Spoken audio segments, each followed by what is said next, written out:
Right, another huge game for Celtic tomorrow night. We're going to preview it big style with team news, predicted 11s, predictions, and of course, all the big news to come out of Celtic Park.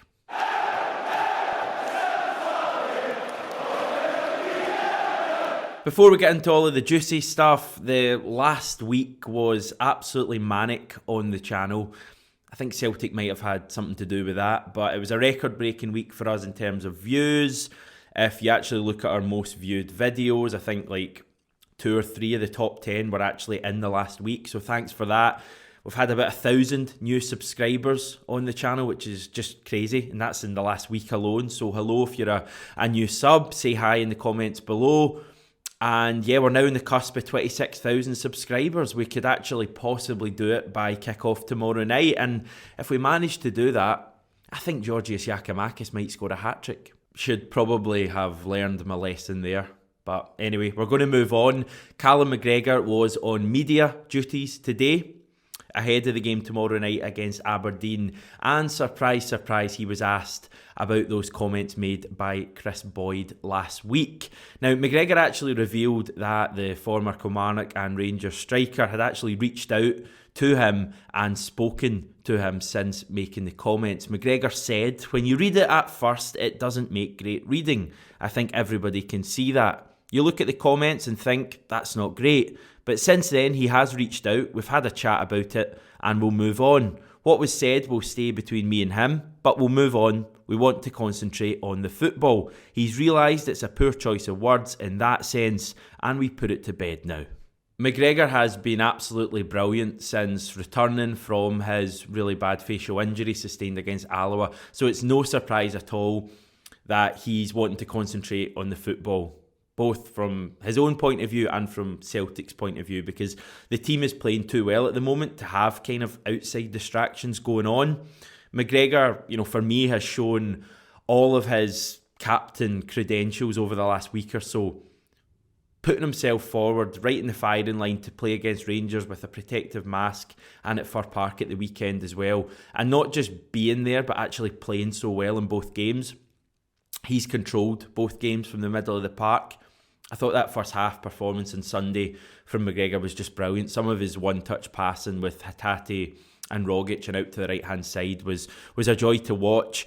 And also the stuff he's done away from the pitch, or certainly away from the matches themselves. The images of him calming down the celebrations after the victory over Rangers will stick with me for a while. I think that was real evidence of McGregor being a clever thinker and a big picture guy. Not just content with beating Rangers 3-0, but wanting to win the league as well, because if we don't win the league, that victory last midweek won't matter at all. And I think that's something you would have seen Scott Brown doing in the past. You remember when McGregor was, first spoken about as being the captain just a matter of months ago, there was a lot of people saying that he didn't have it in him. And I think he's proven that wrong. I doubt you'll get many people doubting Callum McGregor anymore as a Celtic captain. So great stuff and some good comments today. Not playing up to any sort of sideshow ahead of tomorrow night's game. The full focus of the players is on what's happening on the pitch and is on tomorrow night at Pittodrie. So great stuff, Callum McGregor. Hopefully we see him tomorrow night as well. Now, I want to rewind a little bit. Yesterday we found out the Celtic squad for the UEFA Europa Conference League, or just the Conference League as we're going to call it. Now, the squad announced is for the rest of the competition. So there's no more registration windows. The squad that you'll see in a wee minute will take us hopefully all the way through to Tirana on the 25th of May. We were allowed to make 3 changes to the squad from the one that took part in the Europa League group stage. Now, obviously we signed more than 3 players in January, so some people had to miss out. Incoming were Rio Hatate, Dyson Maeda and Matt O'Reilly, and out went Asazi Urhoghide, Liam Shaw and Ismaila Soro. Now, Soro's obviously the big one there because he's still a Celtic player, whereas both Shaw and Urhoghide are out on loan at the moment. Now, January signings, Johnny Kenny and Yosuke Ideguchi weren't included in the squad, so they won't play European competition for Celtic this season, and neither will Bolly Bolingoli. Sad. This is the squad here. Now, academy players born in this millennium can be included on List B. Stephen Welsh is the only real well-known player this applies to, so I've added him to this graphic, taking it up from a 25-man to a 26-man squad. This is the squad that wins us the inaugural Conference League in Tirana in 107 days' time. So just get to know every single one of those names. It all begins next Thursday when the Norwegian champions Bodo Glimt visit Glasgow, with the away leg happening a week later. We'll have a big preview to that first leg dropping on the channel early next week.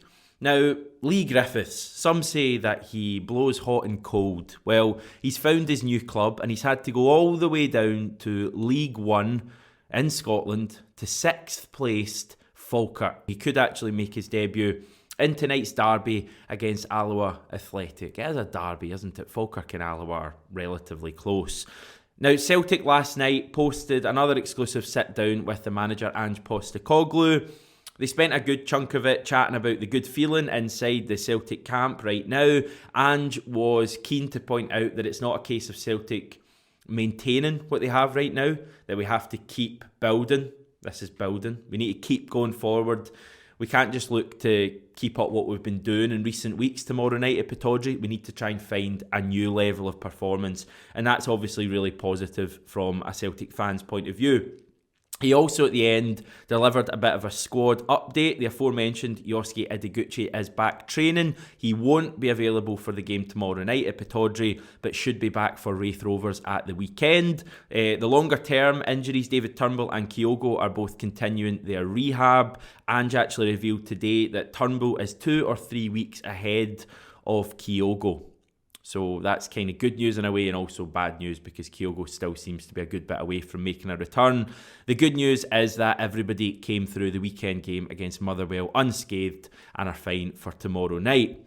And tomorrow night, it is Aberdeen we are facing, and this could be the final time we play them this season because they are in real danger of not making the top 6. They're currently 7th with just 1 point from their last possible 9, and that was in games against St Mirren, Ross County and Livingston. So not great. On the plus side, from a Aberdeen point of view, they have shown the ability to up their game on the big stage. They've held Rangers to 2 draws already this season, and both of their matches against Celtic have been extremely narrow. We've won both games 2-1. The last one in Pittodrie was very, very tight indeed. Keeper Joe Lewis did miss their weekend defeat to Livingston due to illness. He could still be out for tomorrow night. Adam Montgomery can't play against us because he's on loan from us to Aberdeen, but we will likely come up against former players in the shape of Johnny Hayes and, of course, Scott Brown. Christian Ramirez is the big goal threat for Aberdeen. He's struck 9 goals in 24 league matches this season, so he's the guy to watch. But it is all about Celtic. I mean, when Celtic plays well, as they have in the last couple of matches against Rangers and Motherwell, the opposition in Scotland really don't stand a chance at all. In terms of the Celtic 11 that I'm predicting for this game, Joe Hart in goals, with Josip Juranovic coming back into the back 4 alongside Cameron Carter-Vickers, Carl Starfelt and Greg Taylor. In front of him, it gets interesting once again. I'm going for Callum McGregor to start, and I'm predicting Ange to put Tom Rogic and Reo Hatate in front of him, just like at Fir Park. Liel Abada will surely play on the right given his recent form, and I'd expect Jota to come back into the starting lineup on the left.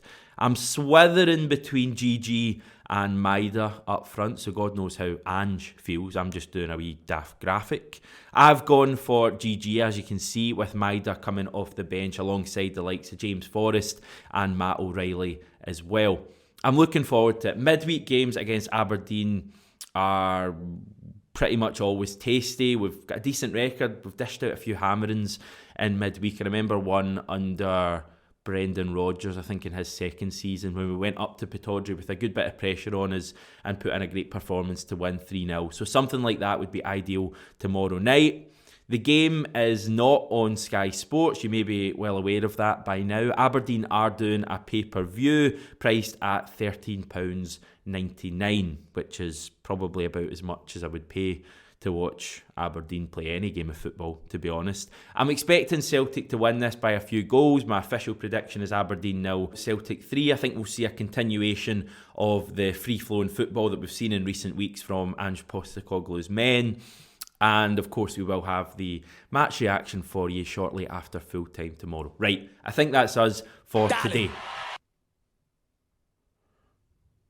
So as I was saying, I think that's us for... Oh yeah, the bald legend himself. No, not that one. Pitbull actually stuck out the fireball video of Josip Juranovic to his 9 million Instagram followers on his story. So that's 9 million more people that got to see Ryan Kent having the piss taken out of him by our wonderful Croatian fullback. Great stuff. Now that really is us for now. We're back tomorrow after the game, and on this of all days, I treat you to this wonderful image of Dyson Maida entertaining a lovely cat. Take care, everyone.